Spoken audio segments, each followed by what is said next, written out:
लोक प्रशासन द्वितीय वर्ष के विद्यार्थियों का स्वागत करता हूं। हम अध्ययन कर रहे हैं केंद्रीय समाज कल्याण मंडल। वीडियो के इस भाग में आज हम केंद्रीय समाज कल्याण मंडल के संगठन के बारे में पढ़ेंगे।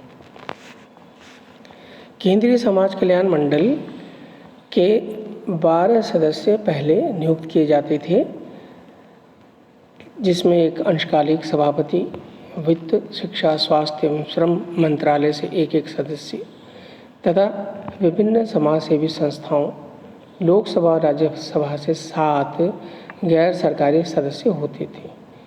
वर्तमान में इनके सदस्यों की संख्या काफ़ी बढ़ा दी गई है और इनके सामान्य जो निकाय हैं इसमें 56 और कार्यकारी समिति में 16 सदस्य होते हैं, जिनकी नियुक्ति भारत सरकार के द्वारा की जाती है। यह नियुक्ति 3 वर्ष के लिए होती है और इन्हें पुनर्नियुक्त किए जाने का भी प्रावधान है।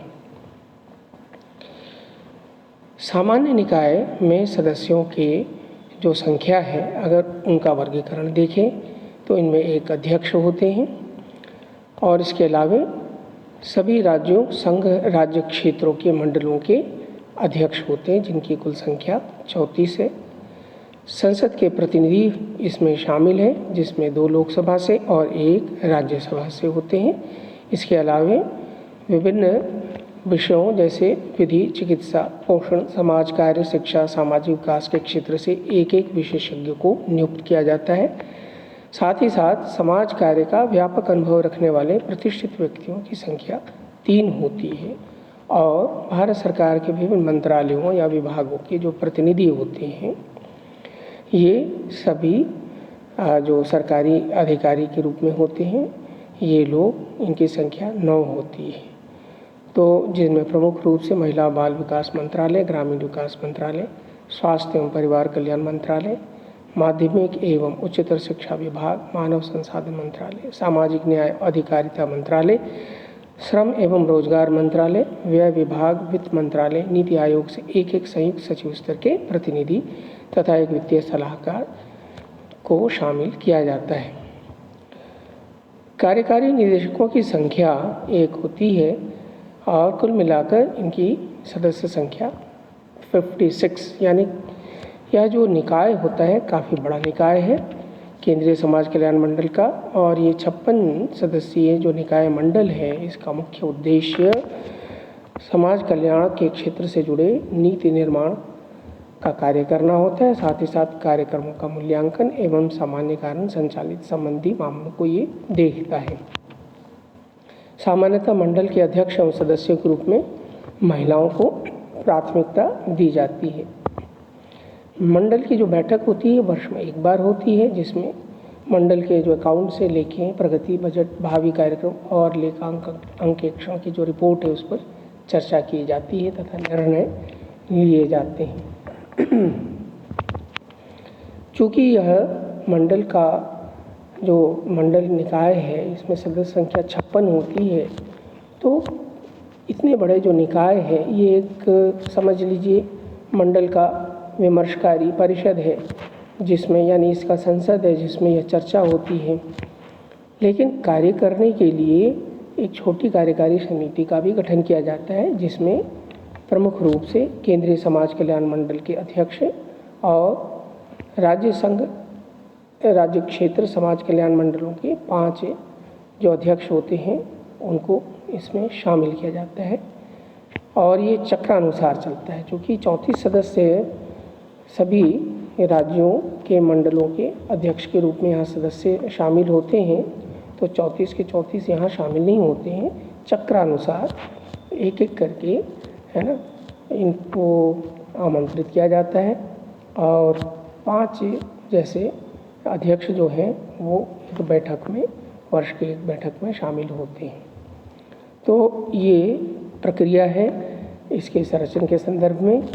और आप देखिए कि जो केंद्रीय कार्यकारी समिति होती है मंडल की, उसमें अध्यक्ष सभी राज्यों, मतलब 5 जो चयनित राज्य हैं जिनकी बारी आ गई है, उसमें से 5 अध्यक्ष शामिल किए जाते हैं।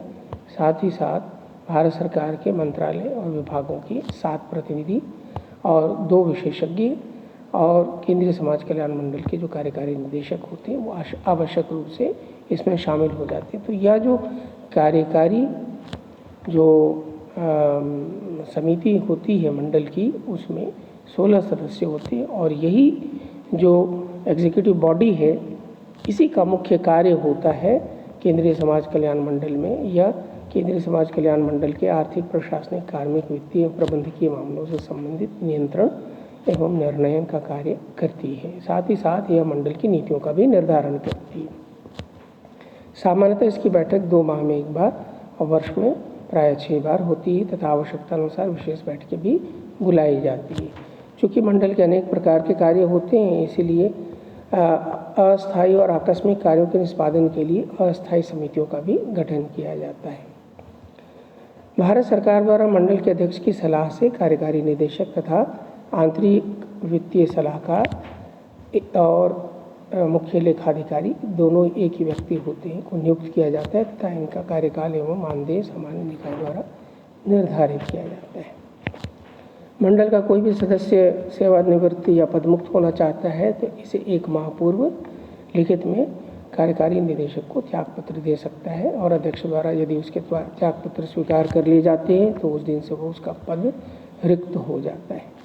कार्यकारी जो समिति है उसकी जो सामान्य शक्तियाँ होती हैं वह है मंडल के सामान्य मामलों का प्रशासन, गतिविधियों का निर्धारण एवं संचालन, मंडल द्वारा दिए गए रिपोर्ट व अन्य दस्तावेजों के प्रकाशन की व्यवस्था और इसी क्षेत्र में कार्यरत अन्य संगठनों के साथ सामंजस्य स्थापित करना, मंडल का वित्तीय नियंत्रण करना, मंडल के कार्मिकों का नियंत्रण करना, ऋण देना, मंडल के वित्त का समायोजन, विशेष उद्देश्यों के लिए विशेषज्ञों की समिति का गठन करना, प्रशासनिक एवं वित्तीय अधिकारों का प्रत्यायोजन करना और मंडल के वार्षिक लेखों की लेखा परीक्षा करवाना। मंडल के उद्देश्य जो है और उसके हित के अनुसार सभी कार्यों का एक सामान्य प्रबंधन कार्य यह समिति करती है।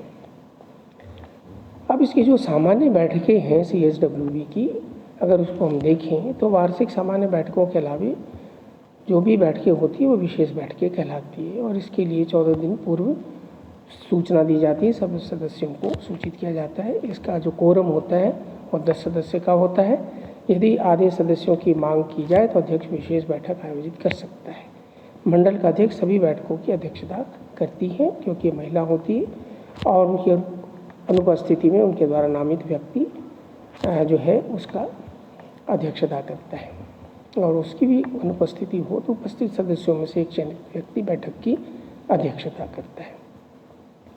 तो वीडियो के इस भाग में सामान्य जानकारी हमें मिली कि केंद्रीय समाज कल्याण मंडल की संरचना क्या है और इसके कार्यकारी जो मंडल है, एग्जीक्यूटिव बॉडी है, निकाय है, वह किस प्रकार से गठित होता है।